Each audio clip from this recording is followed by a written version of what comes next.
Steelers fans, what's happening? Coach Kevin Smith back with you doing another episode of Steelers Playbook. Our first couple episodes took a look at the run game on the offensive side of the ball, the outside zone and stretch plays. And then last week we looked at the duo play.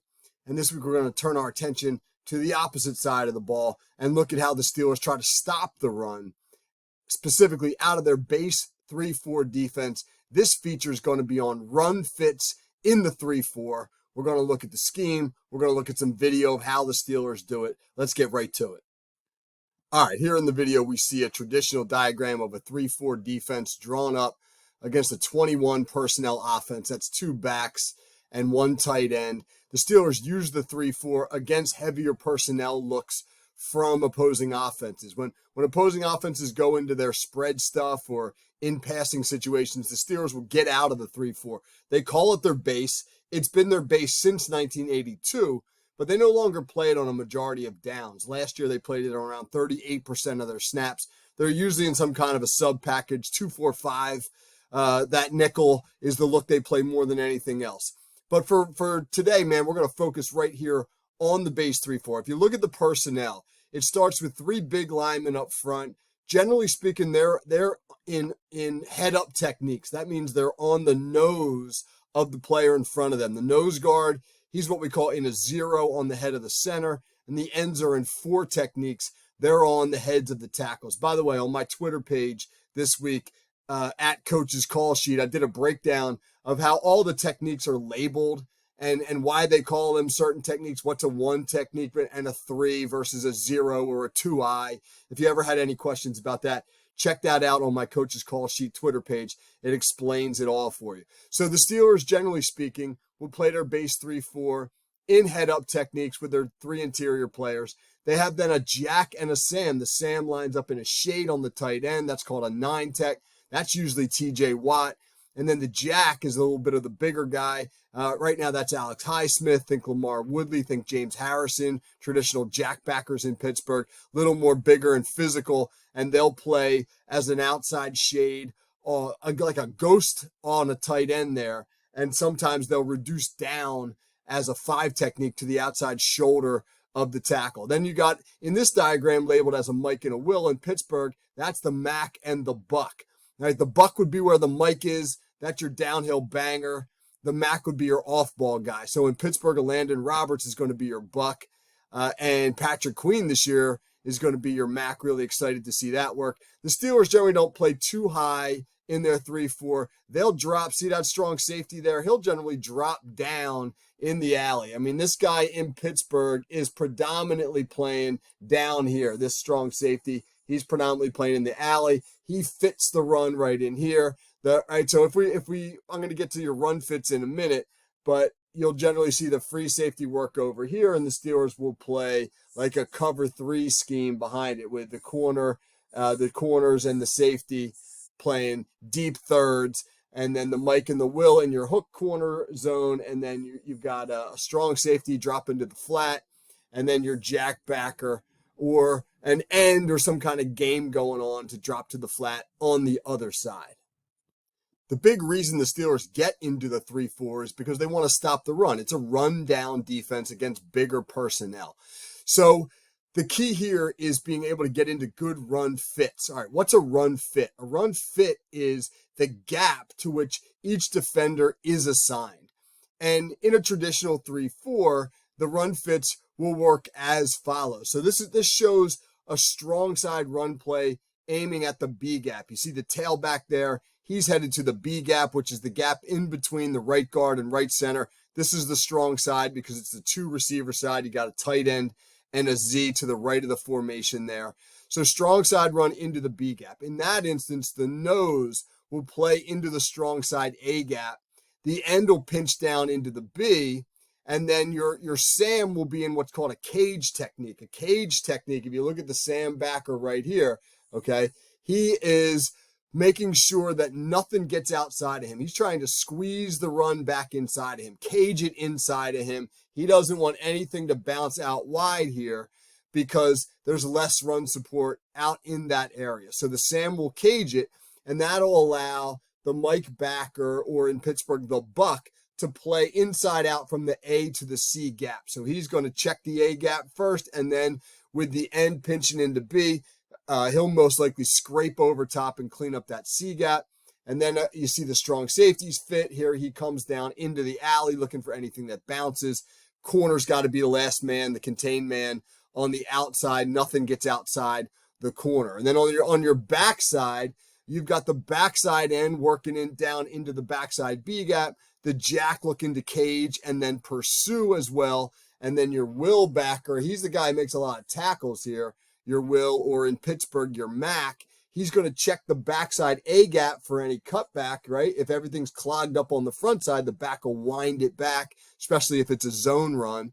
And now your will, or again, your Mac, will work backside to front side A, looking to clean up any cutback lanes. So your run fits here are integral to the success of the run defense. You've got to be able to get guys in the right gap. If, for example, this end plays into the B gap or the C gap here, and the Mike plays over the top, you're going to get that run jammed up in there. Now the Steelers could have a problem. A lot of times you lose gap integrity on the backside of the play. You might get this end work all the way down here, and this jack gets too far upfield, and now the run winds back in there and is up the field. So making sure that all the gaps are filled and that the defense maintains gap integrity is really integral to the success of the defense. Now, there's lots of ways to mess around with these run fits. Not all run fits have to be traditional like I just showed you. Here's an example of like a weak side gap exchange whereby the jackbacker coming on the backside of the play is going to use what's called a spill technique. So you look at this jack, he's going to come hard all the way down into the B gap. So if this play cuts back, it's going to force this back to bounce it outside. Everybody now is going to slant strong side. You see all these slants, and what they're doing here is they're dragging down the linemen with them. The linemen are being pulled down, occupying blockers, so those blockers can't get up to the second level. And now here comes your Will Backer scraping over the top, and he's really now in a one-on-one situation, unblocked against the running back. So you really use the spill technique when you want to get that ball out to the edge and then let your athletes come run it down unblocked and make tackles. So there's lots of different ways to run gap exchanges, lots of different stunts up front you can use to mess with the blocking schemes and really show the offense one front while moving post-snap into another look entirely. All right, so here's a couple clips of the Steelers from last season. This is their 34-11 win over the Cincinnati Bengals in Week 16. You'll see on this rundown, they're in their base 3-4. And if we look at the personnel here, you can see this is Cam Hayward, the tackle, right, lined up here on the head. That's a 4 technique on the offensive tackle. Keanu Benton right on the head of the nose. That's a 0.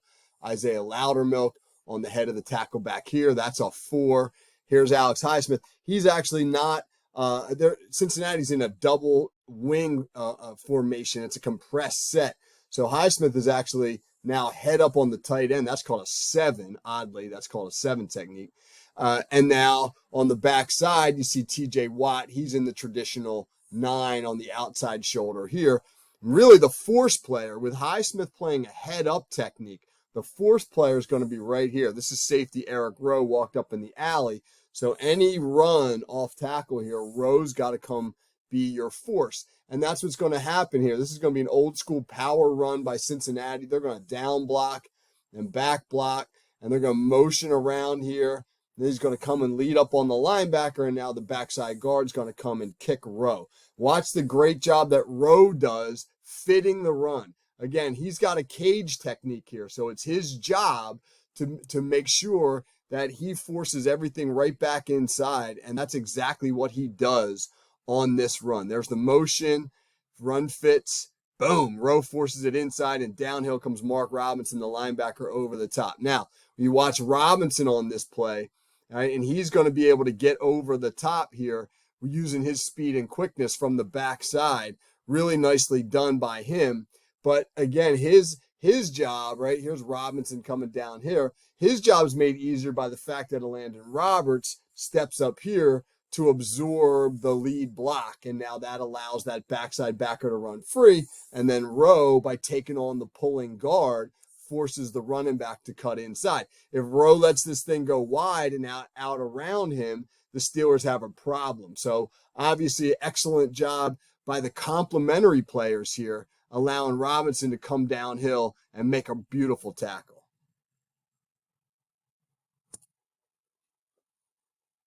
From the end zone view, you can actually see the Steelers kick this thing into an underfront. They actually played this shaded. You see Cam Hayward here. He's actually kicked inside the tackle. That's called a 4-eye. And then on the nose over here, Benton is a shade of 1 technique. Loudermilk is a shaded 5. That's called an underfront when you got a 1, a 5, and a 9 to the strong side. But with the motion's going to change the strength. And so you're going to have now the with Highsmith working in here and now Rowe coming down from the inside, right? You're going to see, first of all, great job by Hayward. Watch him hold the double. Roberts over the top to take on the kick out, and that's going to allow Robinson to run free to the football. So this is just a great job in the run fits by the Steelers.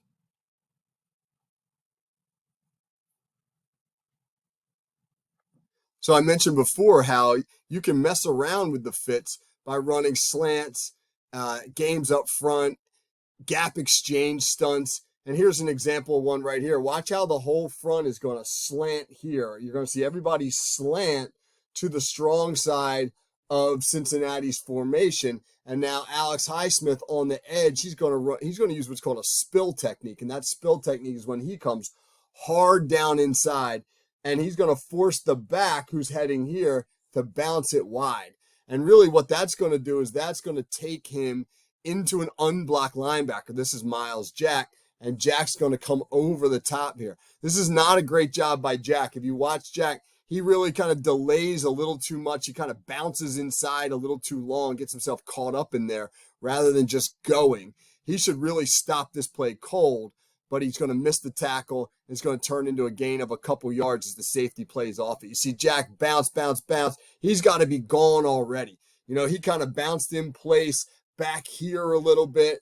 And then when he went downhill, and he needed to be on a little bit of a better angle now to be able to make this open field tackle. So not a great job by the linebacker there, but really good execution. If you go back and watch it again, watch how hard Highsmith comes down. Highsmith forces that thing to go wide. Jack should make that tackle for no gain, but it turns into a couple yards because not a great play there by the linebacker. From the end zone view, focus on the exchange here between Highsmith, again, coming down hard, and Jack, right, who should be spilling over the top. This should be an easy one that Pittsburgh should clean up. But again, watch Jack just bounce too long. Bounce. He's got to go. You got to go right now, man. Right? Just that little extra bounce cost him. But now you're going to put Patrick Queen and Landon Roberts in those backer spots where in this game you had Miles Jack and Michael Walker. And that's going to be a big upgrade for the Steelers. So the Steelers, man, one of the originators of the 3-4 scheme, first team to move to it full-time back in 1982, still committed to it as their base. They still do it really well, got a good D-line up front, and the upgrades they've made at linebacker make their use of the 3-4 this year really exciting. They're going to be a really good run-stopping unit. All right, so that's our Steelers playbook. When we come back next time, we're going to look at how the Steelers utilize coverages in the 3-4, and we'll take a little bit of a deeper dive on the defensive structures. All right, everybody, thanks for listening. Thanks for tuning in. Take care. Have a great week.